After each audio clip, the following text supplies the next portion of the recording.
مولانا نکاح ہوا، نکاح کے بعد رخصتی نہیں ہوئی،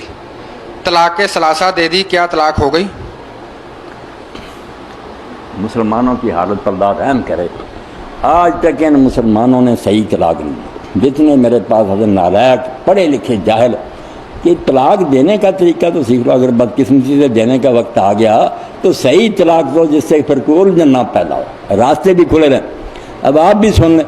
پہلی بات تو یہ ہے کہ جو رخصتی سے پہلے طلاق ہے نا، یہ 3 کی ضرورت نہیں، منہ سے آپ نے کہا طلاق، ایک سے نکاح اسی وقت ختم، نہ کوئی عدت ہے، اسی وقت بچی دوسرا نکاح کر سکتی، وہ گھر میں گئی نہیں، عدت کیا اس نے گزارنا، یہ جس کی رخصتی نہیں۔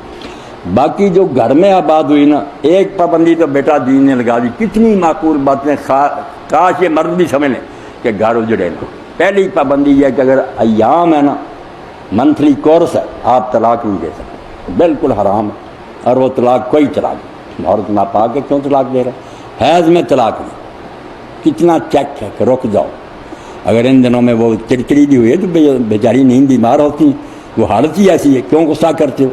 بعد میں خود ہی پریشان ہوتی، میرے منہ سے کیا بات نہیں۔ ان حالات میں ان بیچاریوں کا عذر مانو کہ وہ نیند بیمار ہوتی ہے، اگر حیض نہیں پاک ہے مگر ان دنوں میں آپ مل چکے، پھر بھی فرمایا کہ اگر تم مل چکے کیوں طلاق دے، ابھی ملے اور طلاق کی کوئی وجہ نہیں، یہ تمہاری جذباتی بات معلوم ہوتی ہے، طلاق نہیں دے سکتے۔ کتنی پابندی کہ حیض میں نہیں، حیض نہیں دی اور تم ملے ہو، نہیں دے سکتے، صبر کرو، اگلا حیض آئے گا اور اس کے بعد پاک ہوئی پھر، اور پھر طلاق بھی ایک ہی دے سکتے ہو، زیادہ نہیں دے سکتے۔ تم بھگتے ہو 1 2 3 نہیں، ایک وقت میں صرف ایک طلاق تمہیں دینے کا اختیار ہے، زیادہ جتنی بکو گے سب فضول ہے، کوئی نہیں گنی جائیں گی، ایک گنی جائیں گی، وہ میں بعد میں بتاؤں گا کہ ایک کا کیا فائدہ، ایک ہوگی۔ اور یہ بھی پابندی ہے جو کبھی خیال نہیں کرتی، 2 حاضر آدمی وہاں تھے، نمازی دیندار بندے اس وقت موجود تھے جب تم نے طلاق دی، گواہ بنائے یا گھر بیٹھے طلاق کر دی، وہ بھی کوئی طلاق، اشہد عادت، 2 نیک آدمی ڈھونڈو ان کے سامنے طلاق دو، وہ شاید تمہیں سمجھا ہی دیں۔ اس کے بعد اگر تم نے ایک طلاق دے دی، پھر اللہ کے دین نے کہا کہ 3 حیض آنے تک، اور حیض نہیں آتے تو 3 مہینے تک مرد کو اختیار ہے کہ وہ عقل کر لے اور کہہ دے میں نے وہ طلاق واپس لے، رجوع کہتے ہیں، ختم ہو گیا، کسی نے کہا بچ گیا۔ اور اگر 3 مہینے گزر گئے، 3 حیض گزر نہیں، ایک طلاق سے پچھلا نکاح ختم، عورت آزاد ہے جہاں دی چاہے نکاح کرے۔ مگر یہ راستہ اب بھی کھلا کہ اگر وہ دوبارہ راضی ہو جائیں دونوں، 3 مہینے تک تو مرد کے پاس یہ پاور تھی کہ وہ کہہ دیتا میں نے طلاق، اب وہ نہیں،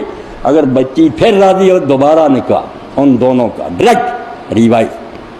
کوئی الجھن نہیں، کوئی حلالہ نہیں، پھر بٹھائیں گے نکاح کرنے، جو اسلام کا طریقہ۔ یہ 2 بار اس طرح صلح ہو سکتی ہے زندگی میں، دوسری طلاق کٹھی نہیں دے سکتا، صلح ہو گئی بچتے رہے، پھر بدقسمت کبھی دے، وہ بھی اسی طرح دینی ہے، پھر موقع رہے گا کہ وہ 3 مہینوں تک رجوع کرے، 3 مہینے گزر جائیں دوبارہ نکاح کے، 2 بار صلح کے بعد پھر اگر کبھی چانس ایسا آ گیا بدنصیبی سے کیا وہ اس نے طلاق کیا دی،